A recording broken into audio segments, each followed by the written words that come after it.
Salut à tous, on se retrouve aujourd'hui pour la critique du film Red Sparrow, un film réalisé par Francis Lawrence avec au casting notamment Jennifer Lawrence, Jeremy Irons, Matthias Schoenaerts, Joel Edgerton et Charlotte Rampling. C'est un casting plutôt composé de second rôle, mais c'est un bon casting. L'histoire, c'est celle de Dominika, qui est une danseuse de ballet au Bolchoï. Suite à un accident, elle ne peut plus malheureusement danser, elle doit arrêter sa carrière. Mais vu que le Bolchoï lui offrait un toit, lui payait également les soins de sa mère, ce départ forcé va donc lui faire perdre tous ses avantages. Pour continuer à vivre et à aider sa mère, elle va donc accepter un petit boulot de son oncle, qui va en fait consister à séduire des hommes dans le but d'obtenir des informations. Va s'en suivre quelques péripéties où elle devient témoin d'un crime, et on lui laisse alors le choix, soit elle meurt, soit elle intègre une école d'espionnage et devient un moineau. C'est une sorte d'espionne qui va être conditionnée à utiliser son corps comme une arme pour séduire, intimider et manipuler dans le but d'obtenir des informations. Et elle sera par la suite mêlée à une histoire de trahison américano-russe sur fond de guerre froide pas totalement terminée apparemment. Le film est une adaptation d'un livre que je n'ai pas lu, donc je peux pas vous dire si c'est une bonne adaptation de l'œuvre d'origine. L'action du film se passe de nos jours et non pas au temps de la guerre froide,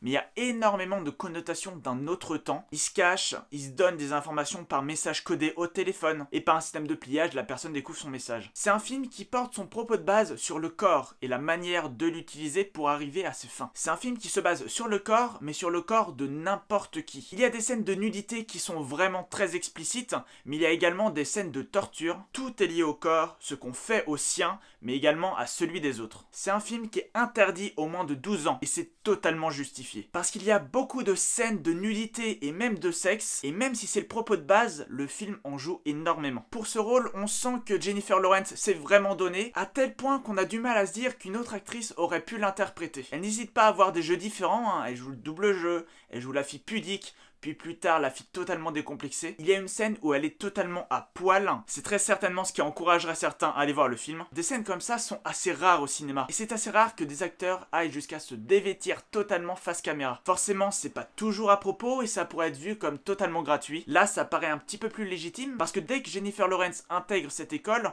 on lui dit que son corps n'est pas le sien, qu'il ne lui appartient pas, mais qu'il appartient à la nation qui l'a nourri depuis sa naissance, et donc c'est un juste retour des choses. Au final, ça paraît donc justifié, ou en tout cas, à défaut d'être totalement justifié, ça ne fait pas totalement gratuit. C'est un des atouts du film, hein. C'est une des raisons pour laquelle certains vont aller voir ce film. Car sans avoir très souvent une Jennifer Lawrence qui est nue, il y a pas mal de scènes où elle est dévêtue. C'est un attrait du film, mais ça peut paraître un petit peu dommage, parce que ça fait résumer une espionne à son corps, et non à ses aptitudes physiques ou intellectuelles. Là, c'est vrai que c'est un petit peu sexiste de se dire que c'est une bonne espionne parce qu'elle est bonne, parce qu'elle peut se dessaper sur commande, etc. Mais ça se trouve, c'est pareil dans le bouquin. C'est un film qui est assez longuet, qui dure 2h20, et qui aurait très certainement mérité d'être un petit peu raccourci. Il y a une assez bonne première partie, une assez bonne fin également, mais sur le milieu, par moments, c'est assez longuet. Mais en tout cas, c'est un film qui est plaisant à voir, et pas que pour ce que vous pensez. C'était un bon film d'action qui n'y va pas avec le dos de la cuillère, et ça fait plaisir, que ce soit dans les scènes de nudité, mais aussi les scènes d'action, les scènes de violence,